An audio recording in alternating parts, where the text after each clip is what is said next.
Greetings to everyone. This is Cyrus Amani of the Cyrus Amani Show.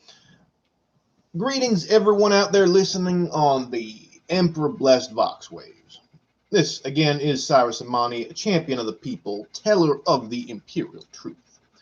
And I do welcome you to this humble Voxcast. Today we're going to be looking at some of the most challenging occupations in the Imperial. We're going to be looking at a list provided to me by the legendary chronicler Luton, and we'll take a look at some of these very difficult occupations, and we're going to see if we can find some ways to improve the situation for these workers. Now, on this show, we do not use the term menials. We want to respect the work performed by our brothers and sisters in the Imperium. So every little bit helps, and it's important to remember that, and let's use the more respectful term worker and set aside the term menial. Now, I just want to be a reminder to all of you who might like to call in. The lines are open. Ms. Doris is ready to take your call. If you would like to be taken live on the air, we just ask for a small donation so we can keep the lights on here in the station. So I very much appreciate anything and everything that is donated, especially if it means that I have the more successful station compared with one Adrian Pius and his zombie followers denying the Emperor's own truth. All right, so as I said, the discussion that we're having today is on occupations. We had I heard a bit of rumbling about that the Xenos filth, Kayvon Jones, and he was trying to give career advice. Not that his folks really have much of a choice in their career paths. Everything's done by caste over there, so there's not much. The way you're born, that's what you're doing. Someone's asking about sound. Oh, we've got. I don't know. Does it sound like one of my canids panting? That might be him. I tried to make sure all of the noise was down low. Is everything sounding all right? I don't want, if there's weird sound, I want to be aware of it. I very much appreciate it. All right. Seems like things are going mostly all right. Yeah, it's a bit warm here in the station, and so McCain he's a little warm, and he's probably going to make a little bit of noise. Hopefully, he'll continue to relax and cool off a little bit. We've got the coolant running, so hopefully he'll cool off and won't be an issue for later on in the Voxcast. All right, let's get on into the topic at hand, which is some of the challenges that our workers face here in the Imperium, and we're going to look at specifically certain occupations that are particularly hazardous. And I think we got a good place to start. We'll start at probably. We've actually discussed this topic before. The subject of servitors. Now, servitors are lobotomized individuals who are then converted into cyborg, part biological, part machine entities that perform menial tasks, and often tasks that are too dangerous for humans. And the situation with servitors is that theoretically, you've got some folks who are some of the most heinous criminals in the Imperium, murderers and that sort of thing. The most vicious and nasty of all. Now that being the case, and being the case that they're generally mind wiped and they are placed into positions and they just do the work, and honestly, most folks will say, who really cares? Who really cares what happens to these vicious criminals? And I'm inclined to agree with that for the most part. But one of the problems that we have with servitor conversion is there's a number of issues that we want to deal with, but I think the most pressing when it comes to how concerned we ought to be for them. What about people who are being falsely accused of crimes? Or there's also instances where people may end up being queued up to be turned into servitors because of mere clerical errors. There's plenty of example of imperial bureaucracy causing problems. So what we want to do is we want to make sure that if we're going to have this group of such an expendable workforce, we need to be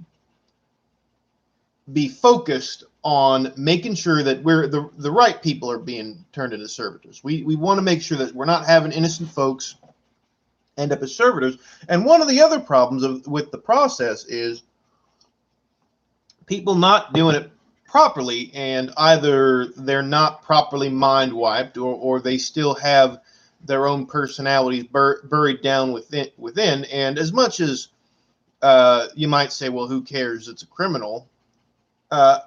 Still think that's a little bit beyond necessary for in the way of pain and suffering. It's being lobotomized, turned into a servitor is generally punishment enough, losing your ability to act as a free man.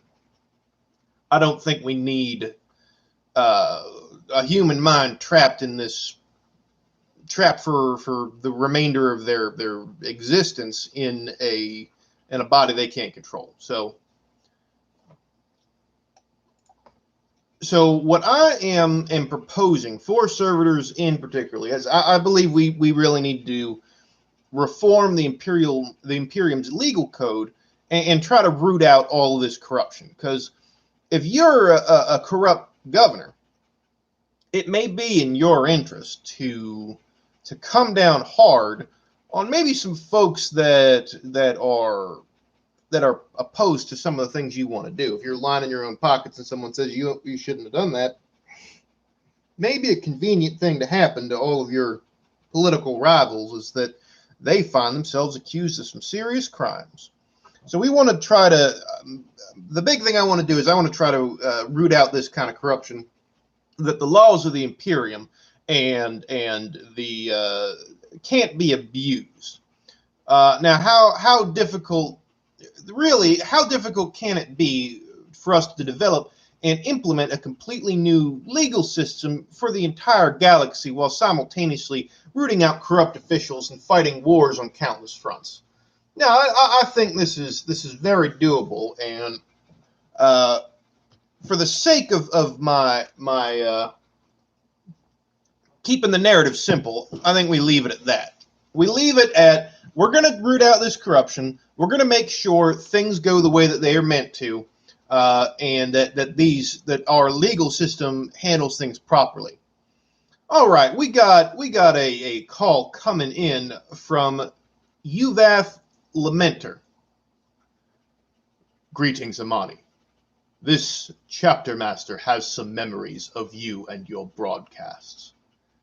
Tell me, would you be willing to join the new Uvath Empire?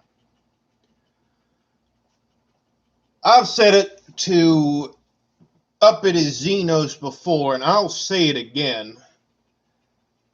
I am not so old that I'm not willing to pick up a las gun again and put you all in the ground. Whatever enemies threaten the Imperium, Cyrus Amani is not going to back down. So, how about you kindly find a comfortable spot to die? Xenos filth. I didn't think we were going to get that into it so early. We got Xenos calling in, threatening the livelihood of the people of the Imperium. threatening my personhood, threatening me body, and unfortunately we do have our station is quite well protected. Uh, who would have thought that we'd have the Xenos coming out of the woodwork and putting their opinions all over the place during a Voxcast about the needs of the Imperial worker. You who got people asking who are the UVAF? Well, the UVAF are some nasty customers, chaos worshiping Xenos who they're big on enslaving and mind control, and that's in possession and all manner of misery. So we're gonna be folk now we from my understanding is they were all wiped out. So where they're coming from now is not clear to me. But we put them down once, we put them down again. The Emperor protects. All right. Let's focus back on the topic at hand. Because I think we also have, so we talked about servitors, and I think there's not a whole lot to say because we're not really looking to improve their quality of life. I mean, they're servitors. If they've been done properly, if the procedure's been done properly, they're not a thinking, feeling human being no more. They're a piece of equipment, and I think they're very useful to be able to perform tasks that are too dangerous for human beings to be able to do. So I think there's a place for them, and I think if we can make sure things are done right, then that's going to be for the betterment of the Imperium as a whole. All right, so let's. This one is probably the one that you're all thinking of, one of the most common because it is an extremely common occupation in the Imperium, and we're going to talk about manufactorum workers. If you look at the whole of manufactorum workers here in the Imperium, you're talking about a lot of folks who are spending generation after generation not seeing a lot of day too much, and just spending day after day. We're doing the same repetitive tasks that are just aching to the bones, and you're on long shifts. It is a way.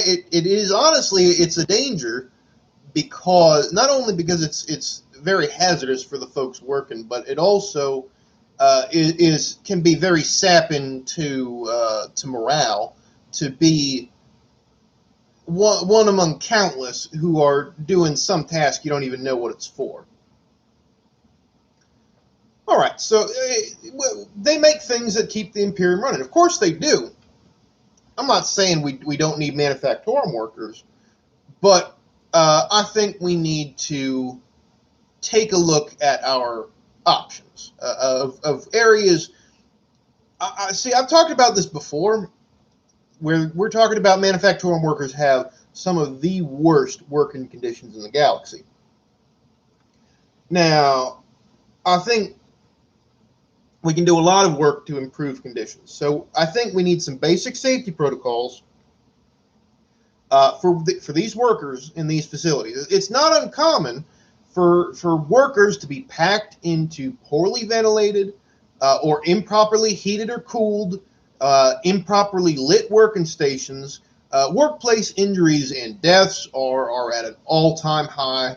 Now, not only does this seem cruel to me, but it's also pretty inefficient. Not only can improvements to the conditions of the manufactorum really be better for the workers themselves, but I think if you're not a inconsequential piece of meat being fed into the gears of industry, you probably might be a bit more productive. Now, I know we've been talking about workers. The worker output could be increased with improved conditions. And I know that Adrian Pius and his followers. I've heard them go on and on and on about the McCrag nanny state, but there's no reason why the rest of the Imperium can't look at the McCrag model, adopt those kind of policies, and really understand why that particular part of the Imperium produces a well-educated populace that isn't miserable and that can contribute immensely to the strength of the Imperium. And I think that's that. Let's start there. Let's use McCrag as a model that can be implemented across the different planets of the Imperium. And if we can just kind of ignore the unique circumstances that allow McCrag to do what it does, and why certain issues might not be able to be replicated on different planets, if we just ignore those problems, then it makes a lot of sense. Now, you could probably come up with something nuanced and adjust the McCrag model for every state, but really that's gonna be harder for my listeners to understand. And as we all know, simple solutions are the best kind of solutions. So let's see if we can adopt some of these ideas and produce a less hellish working situation for our workers. Now, I know what you might be thinking. But Cyrus Amani, if we make labor more efficient, if we develop machines that multiply the output of our workers, if we develop labor-saving machines that allow one person to comfortably do the work of many, what happens to all of the workers that suddenly find themselves unemployed with nothing to do? What do we do with them? Well, I think we all know that the answer is, what do we do with all those people who might not have jobs anymore and might be tempted to become criminals or join heretical cults?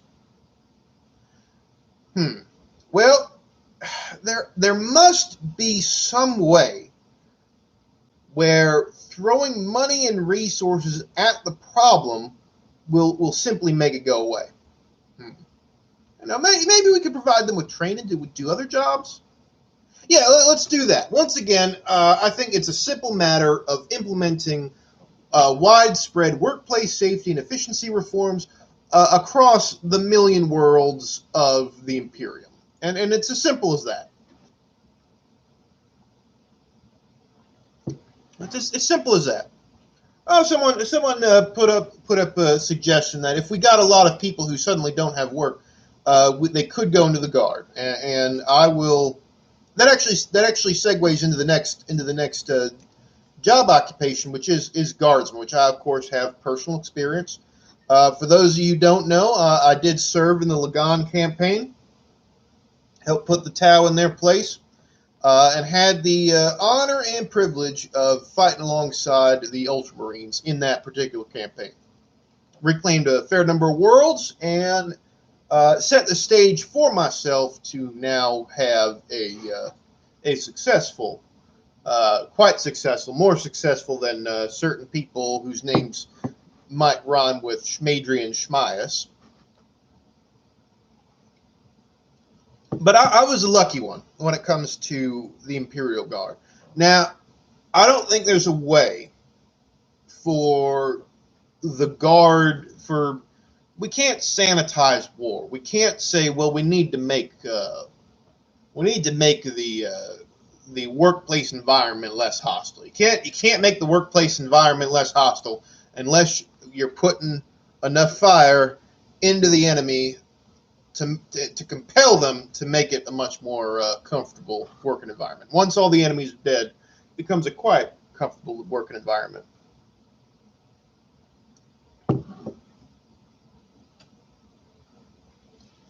So that could be an option for folks who are finding themselves out of work, that they might be able to find employment in the Imperial Guard.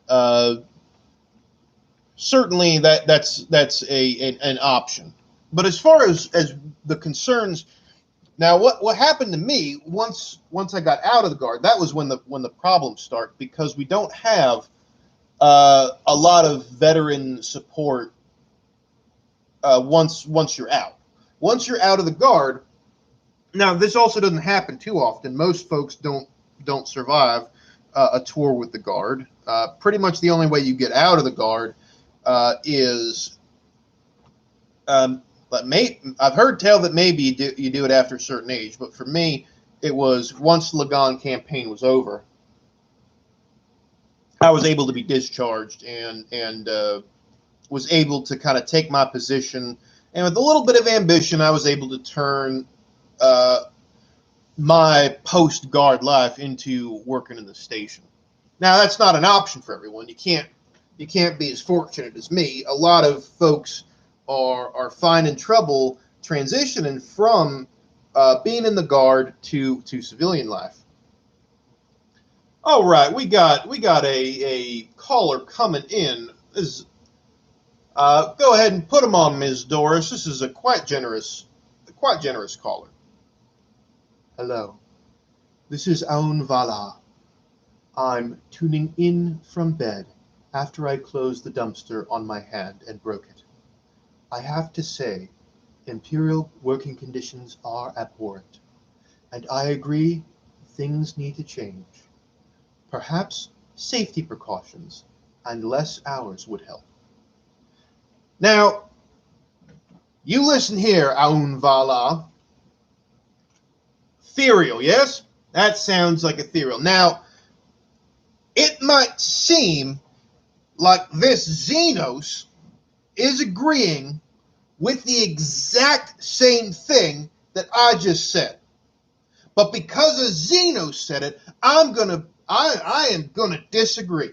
I'm going to say that is greater good nonsense, that is abhorrent, that is un-imperial, and I'm going to see about possibly seeing if any Crusading fleets are in the area that might be able to bring a little reckoning to some nearby sects. Now, that being said, I think I'm just going to present the ideas as if they're my own and not coming from any sort of nonsense Xenos. Because what I think we really need, instead of Xenos nonsense, is we need to implement safety precautions and less hours, and I really think that would help. That's what we need to do. That's what we need to do for workers in general. But I think we're going to talk about what we do with the Guard. Once you're out of the Guard, we need to find things to do with the Guard, with ex-guardsmen. Like I said, war is hell and it's messy, and I don't think there's a way we can make war clean and tidy and not miserable. But what we can do is we can help take care of our veterans after the war. You see, not too many guardsmen make it to retirement age or live long enough for a campaign to end. Like I said, I was fortunate to get discharged when I did and was able to start this call-in show. Now, I think guardsmen who leave the service could receive better care once they're out. And make sure that they have training to help them return to civilian life. Now, I think this is not too difficult for us to figure out ways to manage and improve it. Now, one of the things to keep in mind is we do already have some veteran support organizations, and we have a couple problems with them. We got some difficulties. They're often corrupt. They're inconvenient. They're inconveniently located. You see, not every guardsman has the ability to leave the planet that he's on once he's been discharged, and they're inefficient. Now, I could go into the weeds and figure out how to resolve these issues of corruption and inefficiency to better serve guardsmen. But my audience doesn't much like nuance, and it's much easier and a lot more satisfying if I just attack my political rivals and blame them. You see, this is the kind of problem that is created by people like Adrian Pius and his ilk. Their naked greed and exploitative behavior is ruining this Imperium. And I would lay most of the problems of the Imperium right at the feet of Adrian Pius and his followers. So that's where I think we need to be focusing on for the needs of our veterans. Make sure their needs are provided for, and I think the guilty party here is really Adrian Pius in all of this, who I might add has not served. He has not served for all his bluster, for all him talking about his tough talk and what he's going to do and what needs to happen to the Xenos and heretics. For all his tough talk, he has not served himself. All right, now that I've said it, I think it's good for us to move on. Now we got a tricky one here. We got psykers, because we're in a tricky position with psykers because we got sanctioned psykers, we got navigators, we got astropaths, we got all these folks that we rely on in the Imperium to do countless tasks that are simply necessary for the functioning of the Imperium.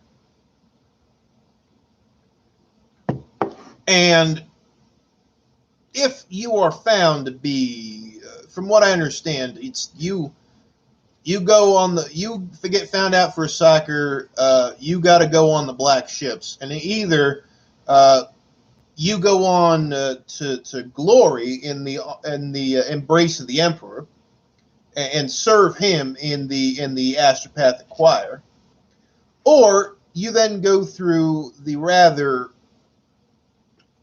rigorous and unpleasant process of becoming a sanctioned psyker, which is quite demanding. Now, this is the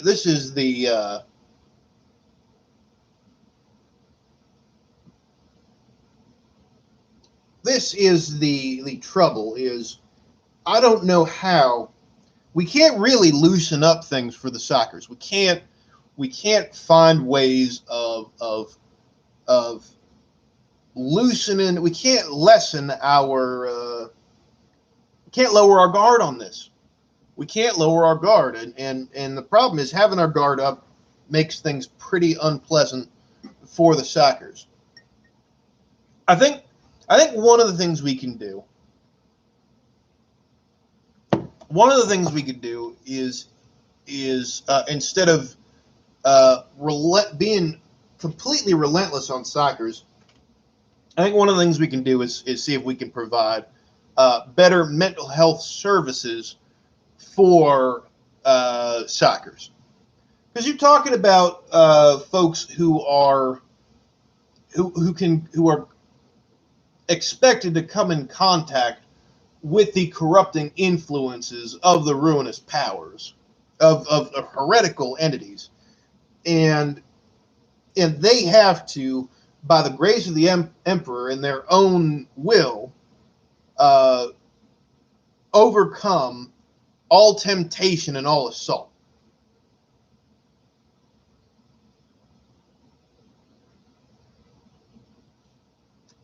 So what I think we can do, this is what I think we ought to be doing. I think we ought to be investing in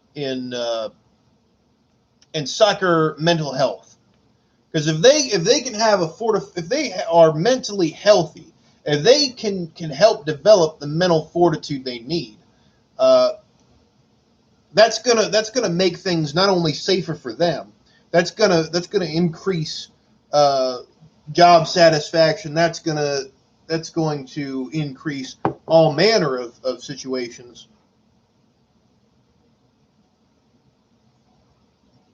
that's a suggestion. Someone said make more fancy black ships, and with calming effect to psykers, the thing stinks like Pius's apartment. I have no doubt of that. I have no doubt of that. Ms. Doris is chuckling herself. I think the exposing now psykers do need to be able to contend with horrible things, but I think you can't just leave someone to go through the horrors and not have some way of helping them cope with it.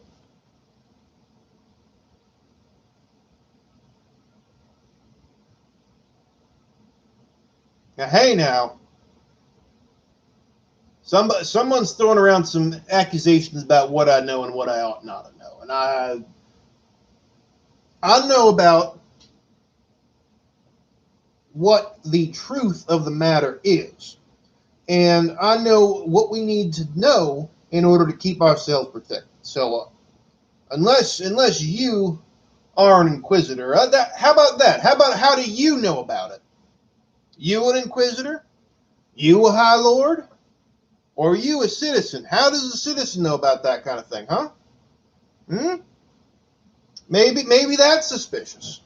Maybe that's suspicious. Maybe we ought to be suspicious. All right, I'm moving on. I think we've talked a bit about psykers. I think their situation's tricky. I think mental health services are what we want to provide there. All right, now this is I gotta say I do not understand this one. For those of you who are unfamiliar with the process of being a Starship refueler, essentially there are individuals whose life task is to refuel a ship's warp drives once. And when they're exposed to the various radiations and energies that come with refueling a starship, essentially they are just slowly rotted away until they are not alive anymore. That now I do appreciate the brave sacrifice of such a deed, but I do not understand why this is a task that is performed by humans and not performed perhaps remotely using machines. That's what I think. I don't think this is. I don't. There's no way for this job to be something anyone wants to do, and it seems like a waste that you have to train folks and how to do all of this, and they do it once.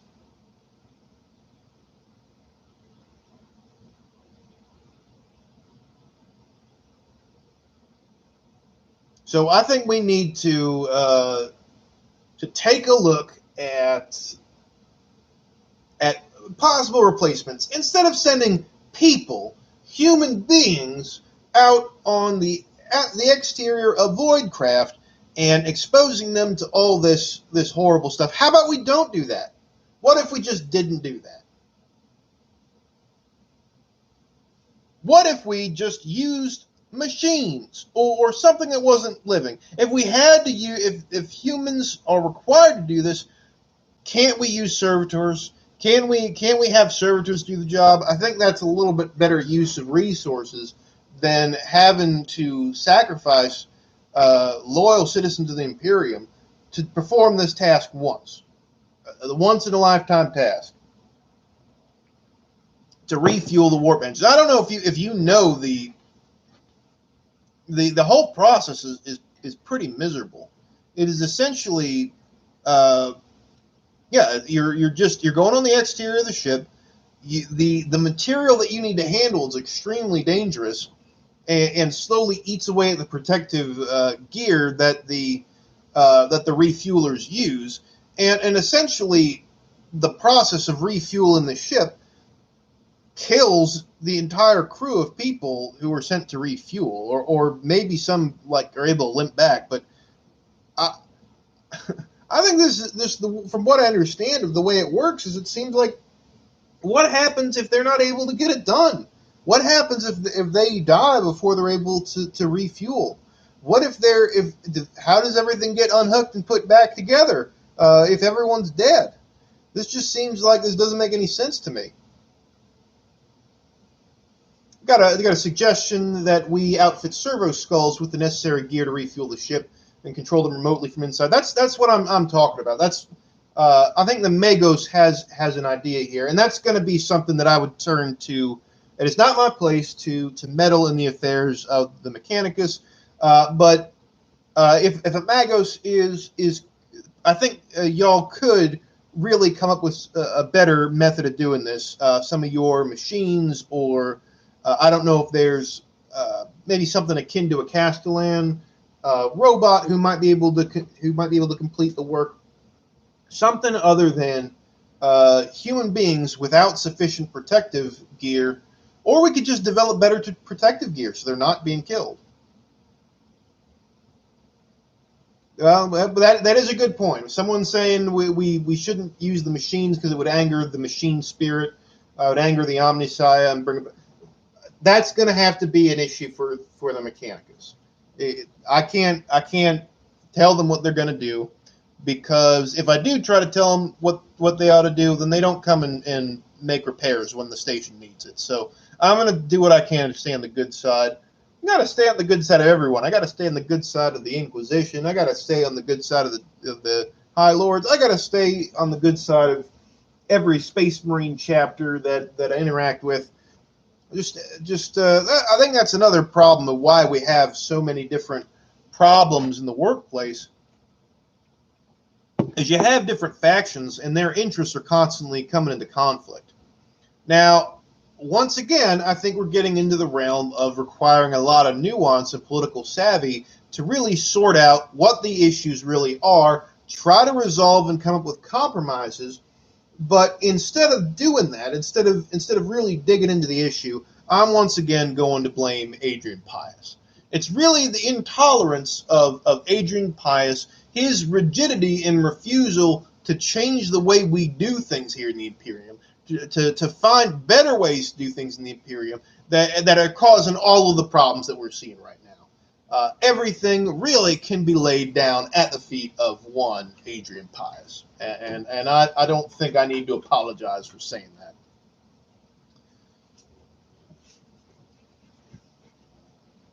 All right, so I'm going to keep on moving on. So now we've gone from Starship refueler types, and now we're gonna change gears a little bit, because I think we got a different situation with Administratum serfs.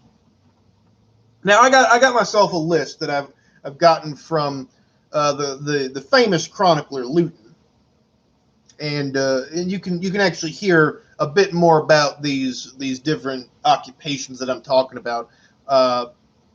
He has done a recording which has been made available to citizens of the Imperium, and it is I do believe I have it linked in the description here, so you can view his vid capture and come to your own conclusions about the way things are. So I just wanted to give him the shout out there. But you also, if we got more, you're also welcome to ask about different occupations I haven't taken into consideration. So if you want to call in and make suggestions, you're certainly welcome to. If there are different occupations I haven't covered, or if there are different occupations that Chronicler Luton has maybe overlooked, then I will comment on that. All right, so moving on, we're going to be talking about Administratum.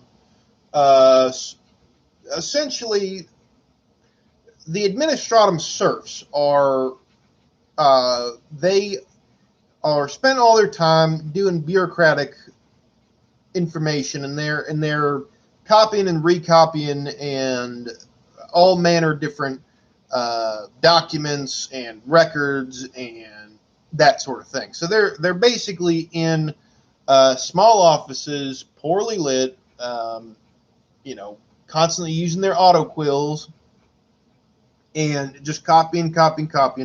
It's not a very interesting job, and it's not a very rewarding job, and you can't really move up in it. You are essentially part of a dynastic. You're owned by some family, and you are. That is what you're going to do. You are just doing the work of the bureaucracy. So I'm thinking, you want to have reasons for people to want to work. So I think changing it a little bit, we could make there are opportunities for advancement, give some motivation for hard work, so they're not kind of doing the bare minimum to get by. That you might have some motivation to get things done if your situation can be improved. I think maybe let's see, some more comfortable chairs. Some more comfortable chairs. I think you'd be surprised at how much that administratum serfs end up having to spend. They almost spend so much. It's like you got food, and then you have chiropractic treatments for how much they got to slouch, and if they have to get augmetics for their eyes because their eyes are damaged from poorly lit working environments. So I think we really need to there's certainly a great deal of bureaucracy that needs to be done, and with all the things that I would like to see done in the Imperium, it's likely we're going to need more individuals working for the administratum. And I want people to see it as a place, an opportunity, not like a place where you are just compelled to go into. I got someone saying comfortable chairs, food, and chiropractics. Listen here, buddy. Humanitarian aid is not a concern for the Emperor. I think the well-being of humanity is the only concern of the Emperor. Thank you very much. I think we might have here some kind of heretic, or maybe even worse, an Adrian Pius supporter. This is nonsense of the utmost, because what I want to do, this isn't just making people happier. This is creating a more efficient, productive Imperium. There we go. We need more pillows. See, we're already having people thinking outside of the box.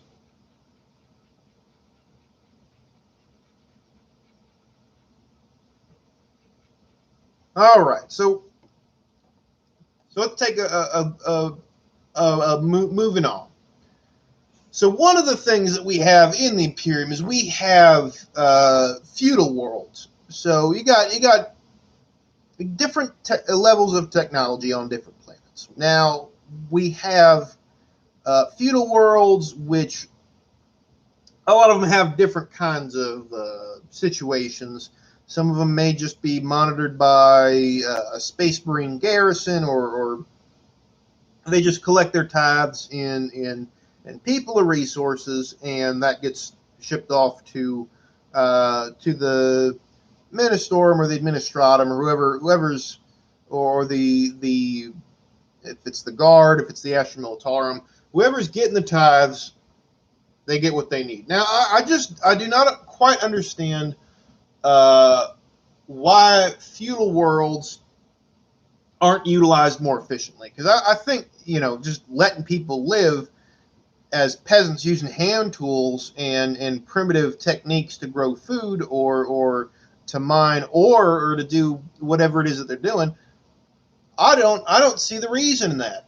I don't see the reason why we have feudal worlds. If we have a world that is part of the Imperium, that is enough of import for us to invest in that and to collect tithes from it, I don't know why we're not advancing technology on those planets to get them to be more productive. What is the point of having someone be a peasant, being a worker, scraping the ground and producing 1/1000th of what one agro worker can do on an agro world?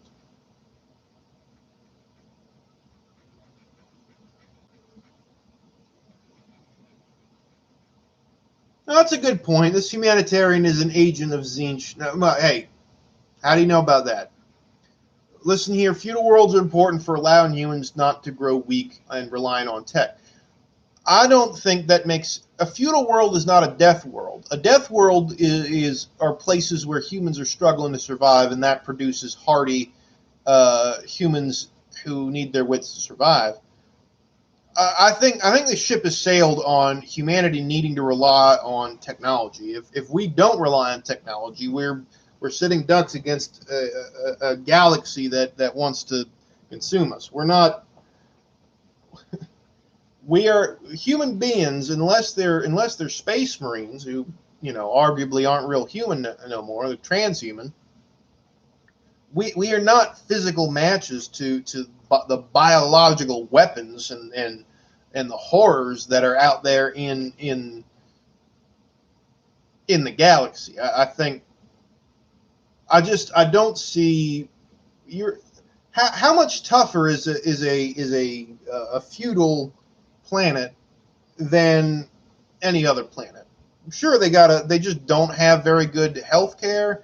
They're not producing a whole lot of goods.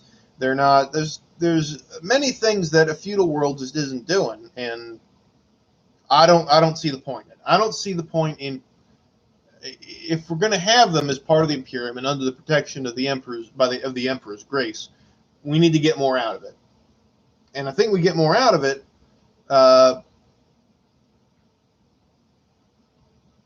Now, I think we're getting. I think we got someone call in on the phone. Ms. Doris is saying this feller is spreading confusion. Yeah, why not bring them to civilization so they can make more las guns? Seems like it's a reasonable thing to want to do. Well, that might be the case. Our feudal worlds, our backwater bumpkins, the majority of Pius's followers. For all we know, they have one Voxcaster, and they all gather around it and listen to the things Pius has to say.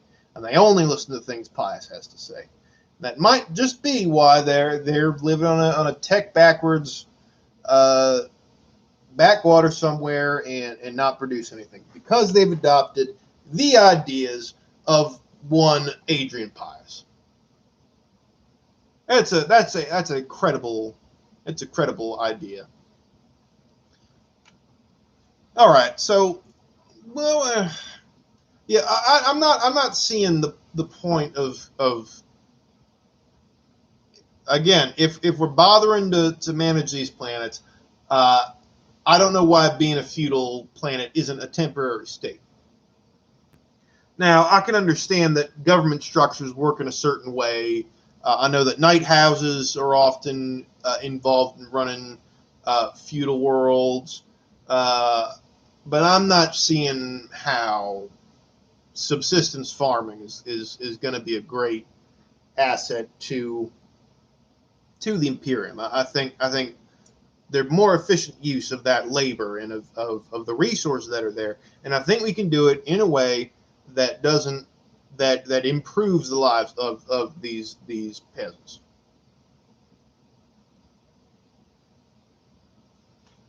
All right, so we've talked about working as a laborer. Now I think we ought to talk about we're working on a feudal planet. Now I think we need to discuss the work of being on an Agriworld, because there's nothing but work to be done on an Agriworld. I know I just said we want there to be more efficient use of the resources in a feudal world, and now I'm shifting over to an Agriworld, which is essentially a more efficient feudal world, which is producing the vast quantities of foodstuffs, whether it be in the form of grains or in the form of rocks meat or whatever it is. But now I'm going to have to shift gears and talk about the hardship that people are facing in working as an Agriworld worker. There's nothing wrong with it. It's very true, but it is a very demanding existence, and you are There's not very many people on Agriworld, and they all have to kind of bear the brunt of this labor. And that's just everything that everyone's doing. There's not a whole lot else to be done. And I think we need to be concerned about the vulnerability of Agriworlds, that keeping the populace of an Agriworld happy is going to help protect the interests of the Imperium in the long run. Now, I think that someone like Adrian Pius might say, "Oh, they just need to be grateful they're working for the Emperor and all that sort of thing." And I agree to an extent. I agree to the extent that pride in one's work should be taken, and the guiding light of the Emperor should help us to endure all hardship. But I also think that we want to reduce the instances of these kind of we want to reduce the instances of possibility for violent insurrection or dissatisfaction with work, because I think I've seen too many worlds that end up being ripe for heresy to take root, because you've got corrupt officials, you got terrible working conditions, you have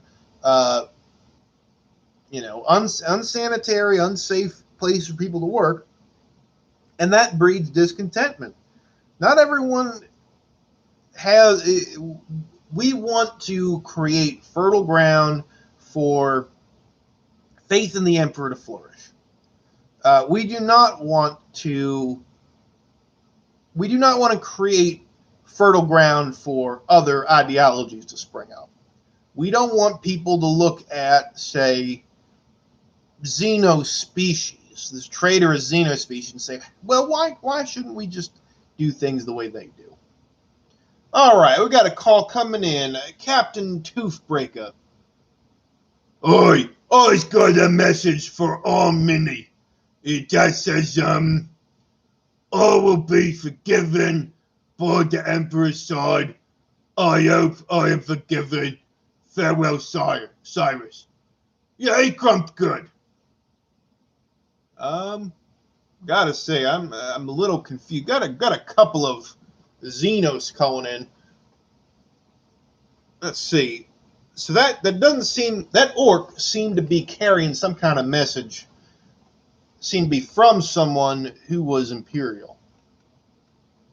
Well, if that is the case, Emperor's blessing go with that individual who gave that particular sacrifice.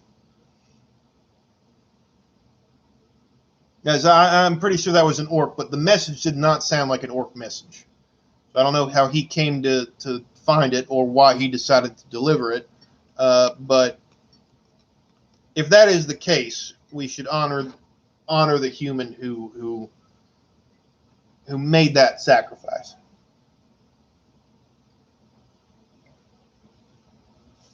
Just give me a moment. Need a little bit of drink. My throat's getting a little dry.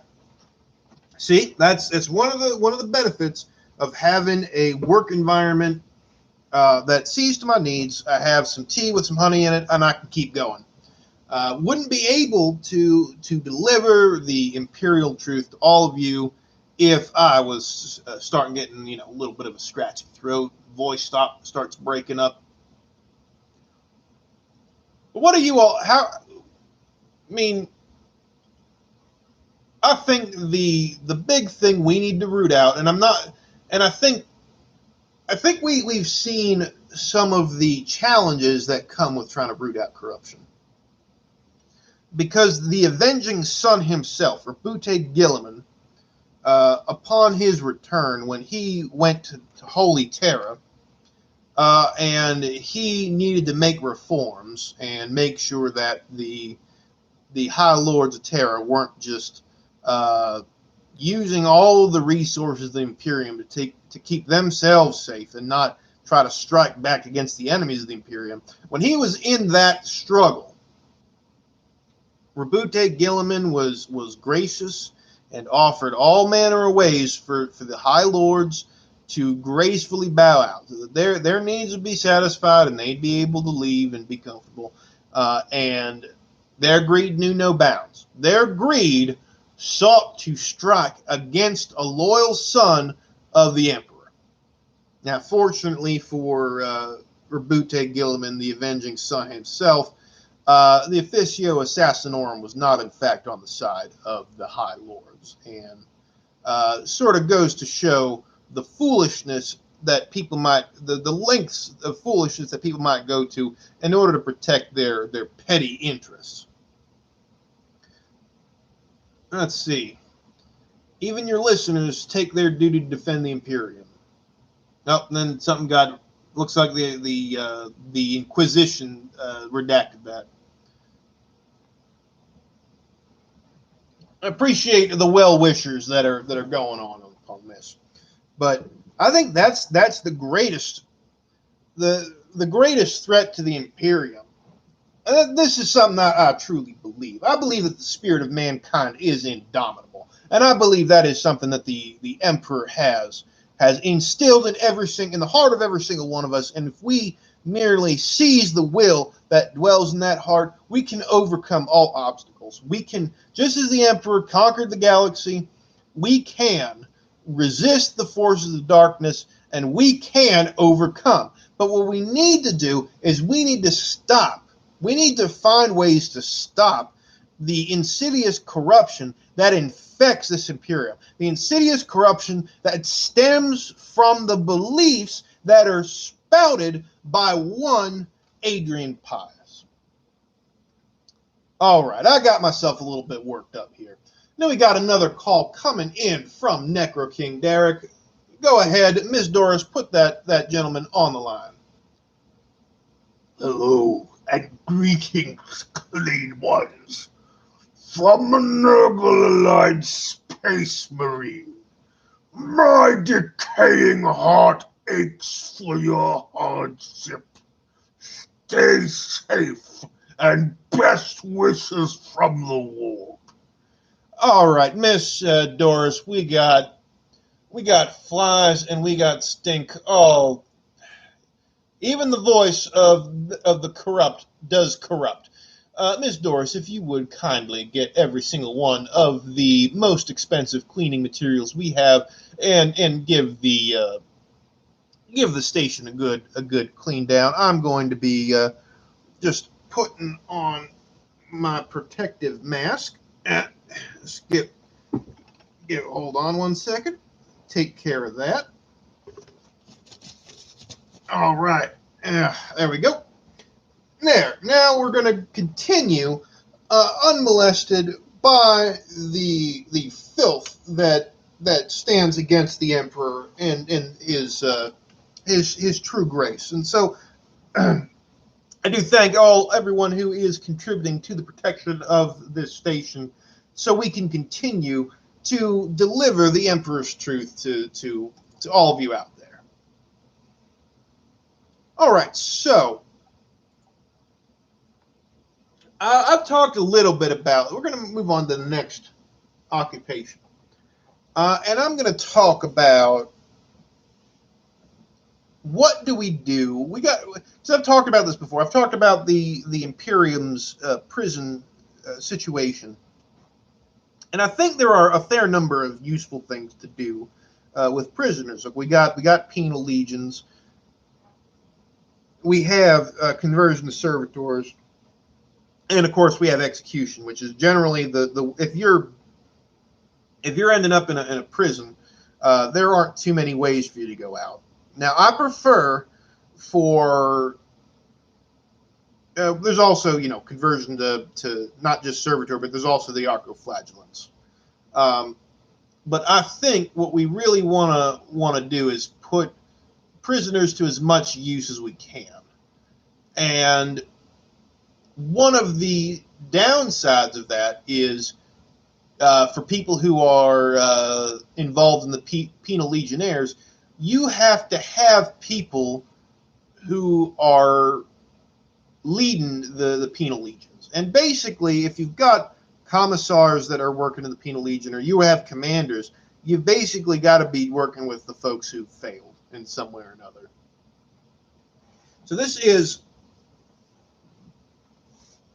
and I've heard this as one of the most challenging jobs that you can do. This is one of the most, you basically got all of the problems of being a guardsman, which is many. But you also have to deal with a bunch of murderous criminals if you're in charge of a penal legion. And typically the people who are going to be in charge are individuals who are being punished to begin with. So really, it's a truly hellish existence to be part of a penal legion or to be leading a penal legion, because there's a high likelihood. There's not much of a chance of you doing anything except dying. But one of the benefits, and this is one of the things that I very much appreciate about the penal legions, for all of the hellishness of them, they provide a means by which individuals who have committed some of the most heinous crimes, could be even traitors to the Imperium, could be rebels, could be all manner of different things, as long as they're not corrupted, as long as they're not tainted, they have a chance for redemption in the eyes of the Emperor. Given their lives in some of the most horrific battlefields that this galaxy can come up with. Now, penal legionnaires are not very smart. I have a passing familiarity. They do not, as a guardsman myself, they do not have the best reputation. They're not terribly bright. They're extremely petty. If you give them an inch, they'll take a mile. But sometimes you can get a penal legionnaire to get an idea in their head that maybe the light of the Emperor, through all of the wickedness and sin that they've accumulated, maybe the grace of the Emperor can still break through just a little bit, and they can do something worthwhile. For the Emperor indeed. For the Emperor indeed. All right, so I think, well, what else? Now I'm going to take some suggestions from you, because I think the Chronicler Luton has mentioned some other occupations. He mentions Eversor assassins, and the training that it goes into the Officio Assassinorum, and especially for Eversors who are, their whole situation is pretty, their whole situation and existence is pretty bleak. That they're basically a whirlwind of violence and death until they are come to the end. I'd like to send out a thank you to Mr. Horsebag Studios. Appreciate the donation. Thank you very much. Penal legions are like the Suicide Squad, but en masse, pretty much. They're not. Sometimes there's not much to solve the problem except throwing bodies at it, and the penal legionnaires are sometimes the bodies that need to be thrown in order to shore up the defenses. Sometimes that's what it's got to be. Hey Cyrus, what's this weird 8-pointed stuff? Oh my goodness, I would step away from that. I would step away from that. And I would see if you can, I don't know, get yourself hosed off a little bit. I think you're not going to be in a great way. Mr. Horsebag Studios, I must say that your message has gotten completely garbled, and I do apologize. But I can't read it. If you had a message that you wanted to share, you can repost it if you want, and I'll see if we can reconnect with you. See if we can get you on the air. I'll give you a chance on that, but I'm gonna keep going on. Now I've talked about this for a little bit, but I want to go to you all and ask you what are some of your occupations? What are some of your concerns? This is also a good chance for people if they wanted to call in. I don't need to take people on the air. Ms. Doris can kind of tell me the gist of what you're calling in about.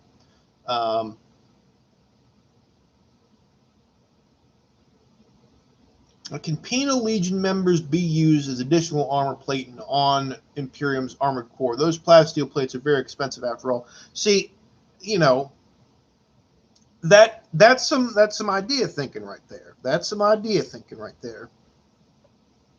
That what might be more valuable than giving up one's life is for the lives of others is giving up one's life for incredibly valuable equipment. All right, we got the message from Mr. Horsebag Studios. All right, go ahead and you're on the air.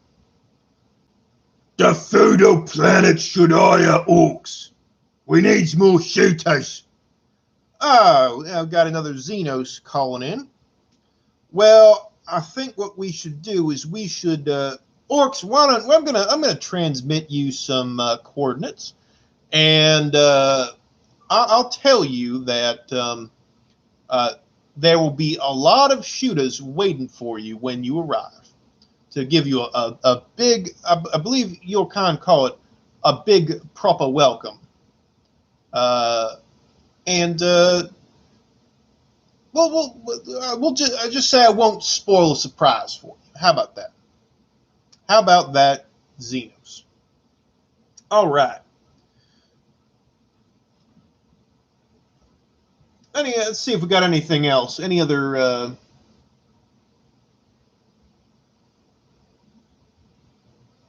Orcs should be hired as mercenaries to use against the enemies of humanity. No.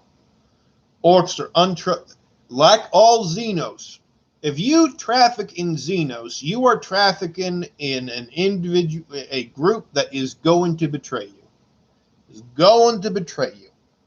You can buy orcs off with shooters, but they're just going to turn you if you give your weapons that have been forged by the Mechanicus, and you hand those items over to the Xenos, then you're a fool and you deserve to be shot with them. Never give weapons to orcs; they'll only shoot you with them.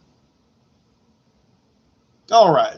Hey, Cyrus, I had this idea one time where we could use some of the little green fellows for work instead of just kill them outright.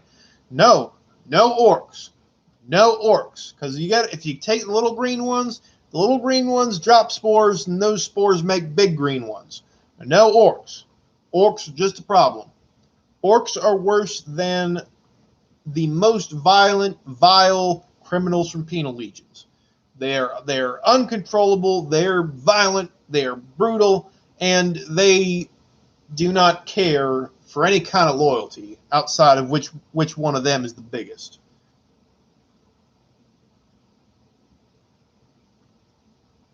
We keep getting people who are xenophiles who want to. Is this people who got some weird idea from Adrian Pius? I'm going to blame him on this. Wanting to use orcs as shock troops. No.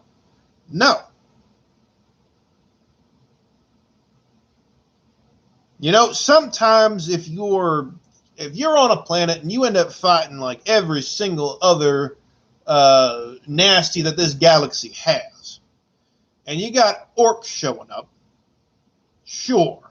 Sometimes you might let the orcs do the charge and break their own strength against the enemy's guns before you go. Sometimes if you can direct the orcs to do some of your dirty work for you, if you can kind of trick them into doing that for you, fine. But do not, under any circumstances, make any kind of deal with the orcs. Do not. Do not. Because they will kill you. They will kill you. They will reproduce. They will grow in numbers. They'll loot the enemy. They will loot you. They're going to turn around and they're going to shoot you in your stupid face for trusting them.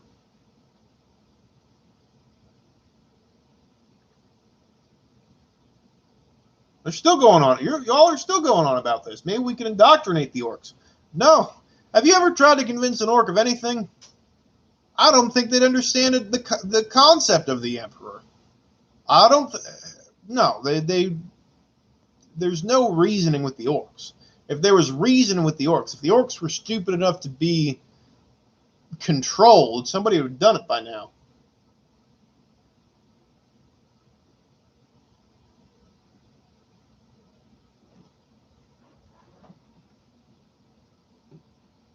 Why does everyone want to utilize orcs? Yes, burn the orcs. Yes, that is the way to go.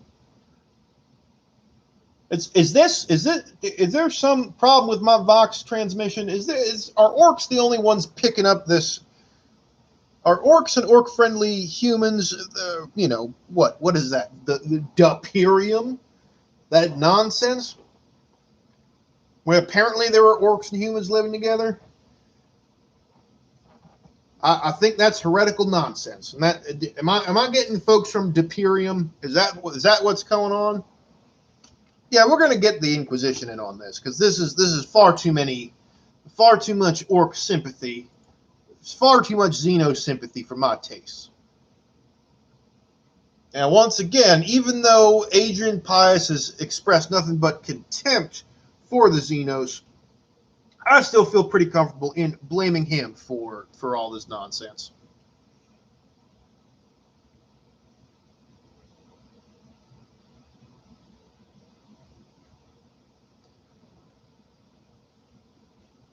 Oh, right.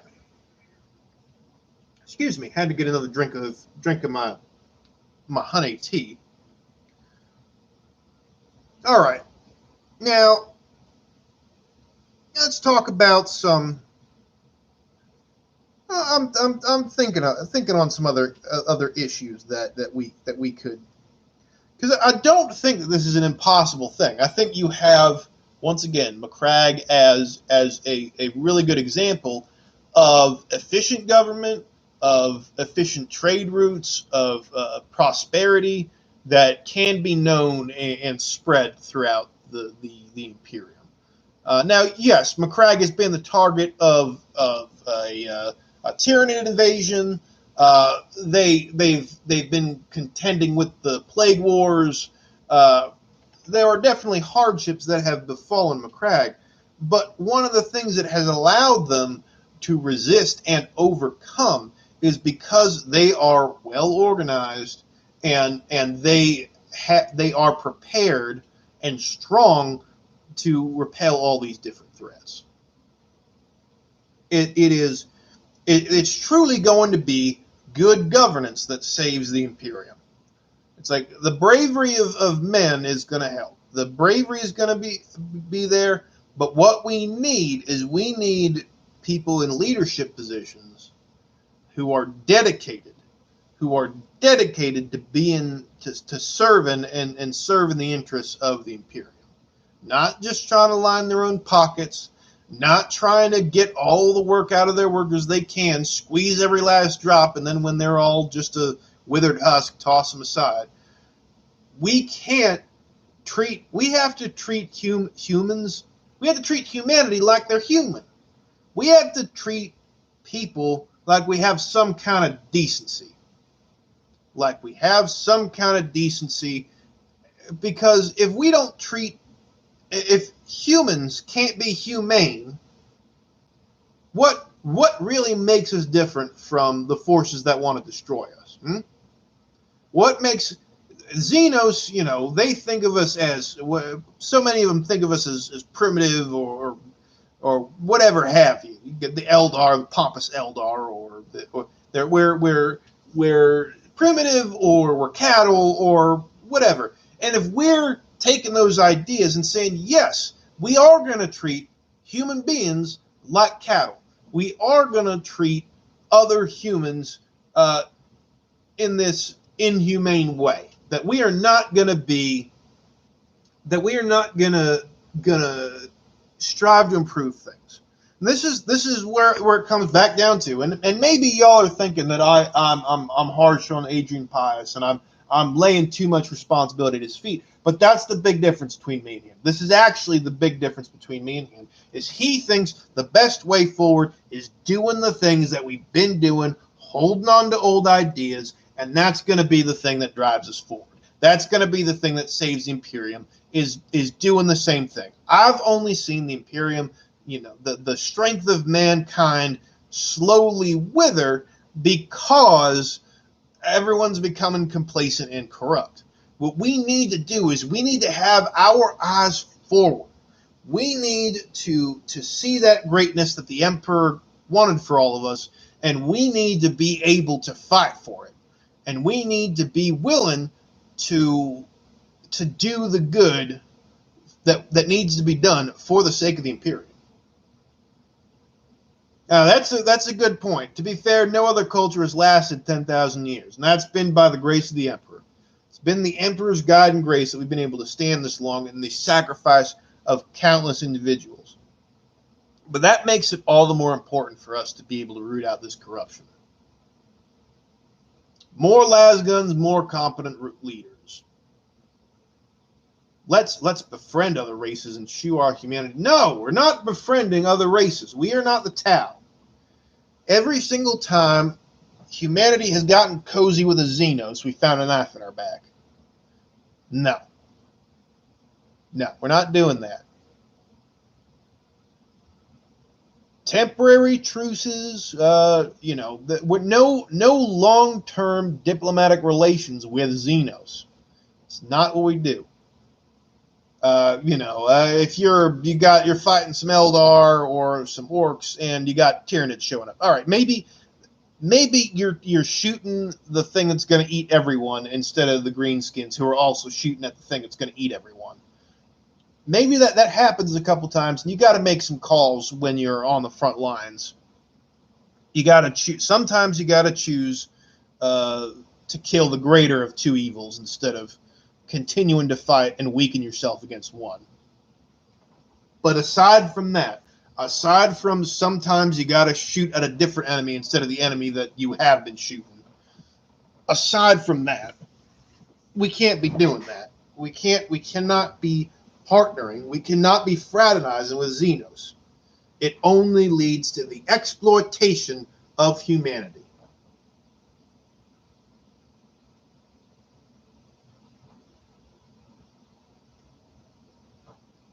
All right, someone's saying they're disagreeing here. I have to disagree. Creating prosperous worlds take time and resources we must spend for the war. The state of the Imperium is sad, but we are not in the Great Crusade. We can't afford to. Now, see, that's where I disagree. I think that you'd be surprised what we can do to if we have planets that are they're sending their resources off to fight in the wars. We need to find ways to improve the prosperity of the planets that are not directly under assault. We got 1 million worlds to the Imperium. A lot of them are dealing with our war zones. The ones that are not, the ones that are producing and helping to support the wars that are going on, they need to be taking care of themselves, and they need to be growing stronger. If you are not under siege, you need to be growing stronger. That's the important thing we need to be dealing with.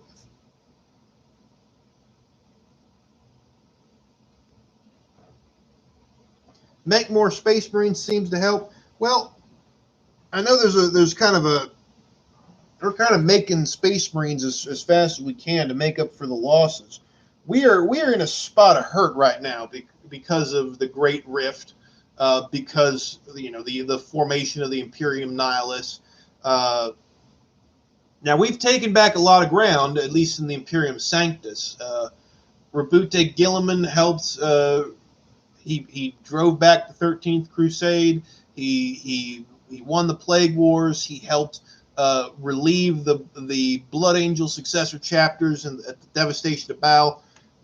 We got a lot of losses, but we got a lot of victories. And I think, especially for us here in the Imperium Sanctum, we need to take these victories and capitalize on them. We can't. We got to build on them. All right, we got a suggestion here. I'd say the Imperium should start a Serf of the Month program. Makes them work harder and to get a prize for most work done. See, there's some outside of the box thinking. You know, if it's one of the things that workers do appreciate. If they know that their work is appreciated, that's important to them. That's important to keep them motivated. That their work goes on. That their work matters. That their efforts matter.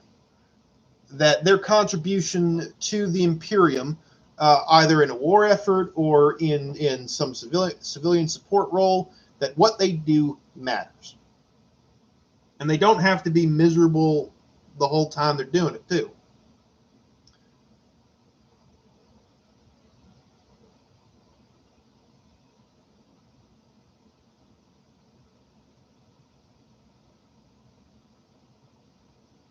I got a suggestion here. I believe Abaddon takes credit for Pius's never-failed bunkers resulting from the Great Rift. You know, I wouldn't be surprised if the sale of never-failed bunkers could somehow be tied to the opening of the Great Rift. I'm always happy to blame Adrian Pius because it's usually his fault. It's almost always his fault.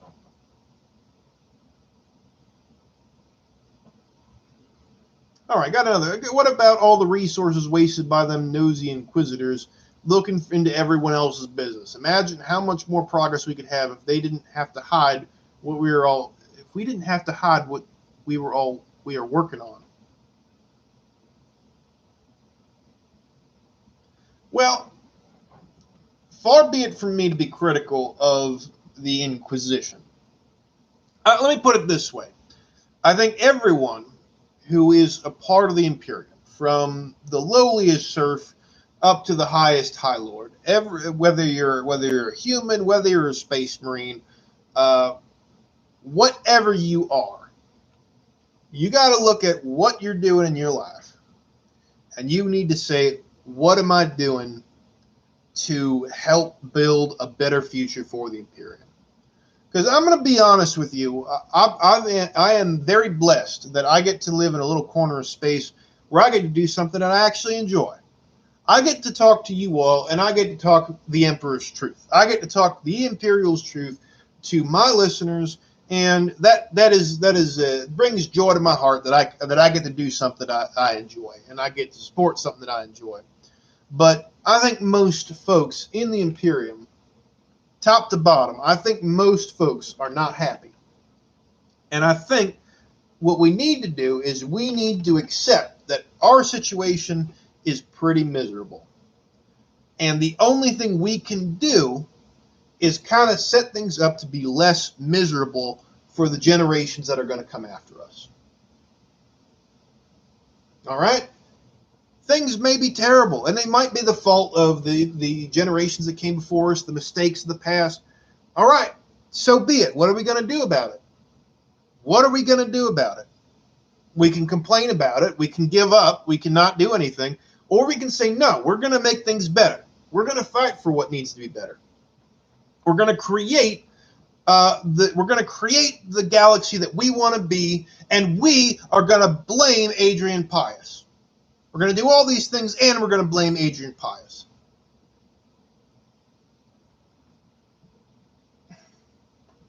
We can start by not listening to Pius at all, ever. There we go. There we go. Some sensical, some easy solutions to some complex problems right there.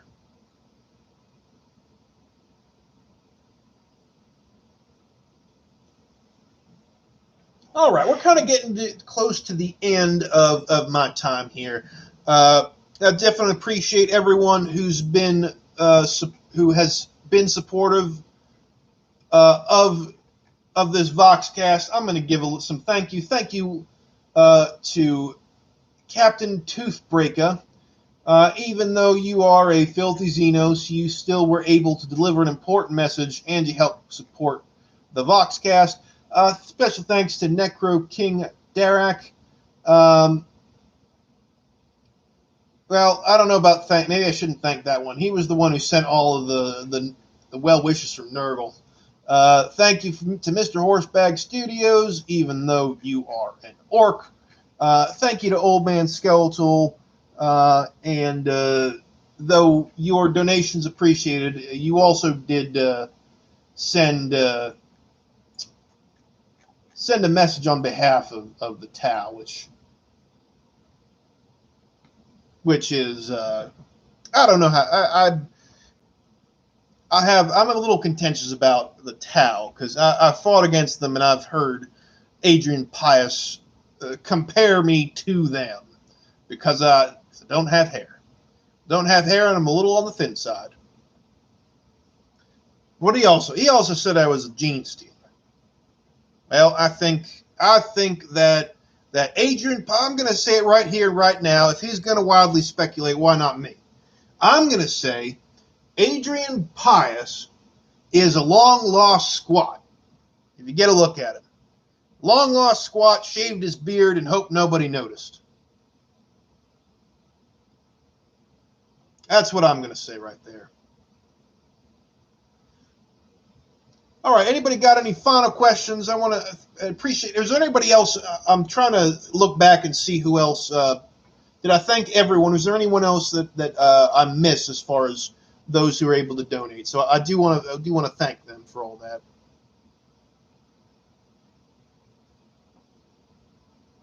Now I'm sure we're going to get some fireworks from Adrian Pius. He always has something to say, and I think we're gonna catch wind of it. And as much as I've been saying let's not listen to him, it's still fun to listen to him fume, ain't it? Still, as often as he throws around wild accusations. What are good ways to commit tithe evasion? All right, we got some criminal activity going on. Ms. Doris, if you would kindly alert the authorities that we may have someone who is avoiding paying their fair share to keep the Imperium safe. How about that's not a bad idea. Got Stevenson's Generic Industries Incorporated. How about some background music, sanctioned, of course, to the manufacturers of serfs? Might not be able to hear it, but the machine spirit might like it. That is not a bad idea. I've heard tell of some of the chants to the Omnissiah, some of that could definitely help raise some of the spirits and some of the loyalty of the of the serfs. See if they can. And if the machine spirits are indeed placated. Now, I am not a tech priest by any stretch of the imagination, but they do help keep things up and running and keep my augmentics in good working shape so I can see everything that I'm doing. But that's an idea. That's what I want you all to do. I want you to all think of good ideas that you can implement in your own workplace, wherever it is.